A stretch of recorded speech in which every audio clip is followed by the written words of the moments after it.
Fluoridation, where unknown forces strike the edge of ecology. Fighting fluoride. Listeners may be aware of the government's plan to introduce water fluoridation through legislation designed to create sham consultations. Fluoridation is a highly dubious approach to dental care, enforcing medication without consent. The practice has been widely condemned since its sole purpose, to protect teeth, has been disproved. Fluoridation makes enamel harder but more brittle, leading to dental fluorosis and unsightly mottling of the teeth. It has also been linked to serious disorders such as thyroid problems and effects on the IQ. Fluoridation could allow the government to excuse poor dental care provision and let advertisers keep plugging their sugary products. It also provides a handy way to get rid of phosphate fertilizer waste, which provides the chemicals used for fluoridation. Following a runaround with culpable MPs, anti-fluoride campaigners went over their heads. H.M. the Queen, Buckingham Palace, London. Ma'am. May it please your Majesty, I am writing over a matter of grave concern to your subjects. This is the current government's plan to instigate universal water fluoridation through Clause 61 of the Water Bill.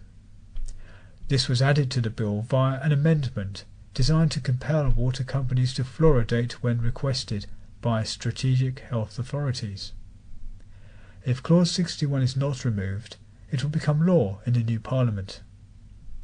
There are many arguments against water fluoridation, which the National Pure Water Association, NPWA, has presented in detail. I attach, ma'am, succinct and apposite notes by the environmental analyst Douglas Cross, Your Pro Beal, C Beal, MI Beal, which were presented at the NPWA's annual general meeting this September. There is now, ma'am, a cross-party group of MPs who are seeking to issue a legal challenge over water fluoridation. The most relevant point is the matter of consent. Fluoride is being advocated as universal medication, yet each individual of voting age or who has not been sectioned under the Mental Health Act has the absolute right to refuse medication. Adding fluoride to the domestic water supply breaches this right and constitutes an assault by the state on the individual. Ma'am, I must also report that our local water company is no ally. In a letter to myself of last August 6, from the Managing Director of Southern Water, Mr. Stuart Derwent, it was confirmed that the decision to fluoridate water would rest with the local health authority. In such an instance, his company would assist by providing technical advice about our treatment and distribution system. The water companies seek an indemnity for consequential health effects through their industry pressure group, Water UK. They are not upholding their sole duty of distributing a safe water supply to their customers. Ma'am, our parliamentary democracy has failed in this instance, so I write to you as our sovereign head of state to express my grave concern. I am grieved that you will be forced to endorse Clause 61 should it still be part of the Water Bill before the state opening of Parliament. I urge that it be removed. I admire the progressive and insightful work which HRH, the Prince of Wales, has undertaken on environmental matters, and hope you may also convey my concerns to the Prince. Written this 6th day of November 2003.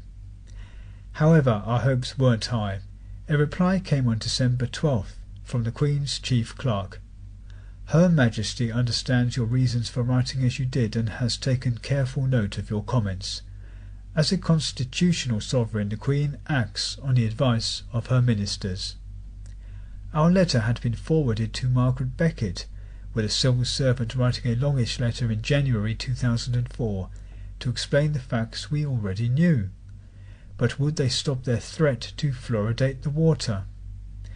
Ministers do not intend that any new consultations will take place until regulations and indemnities made under powers in the Water Act are in place. In other words, let us pass the law and we can do it. Later that year, pressure was put on Friends of the Earth to help with this campaign, citing environmental, medical and legal reasons. A motion was passed at their national conference, but it is not known if action has been forthcoming. Watch out for pro-fluoride propaganda from your local health authority and counter it with the truth.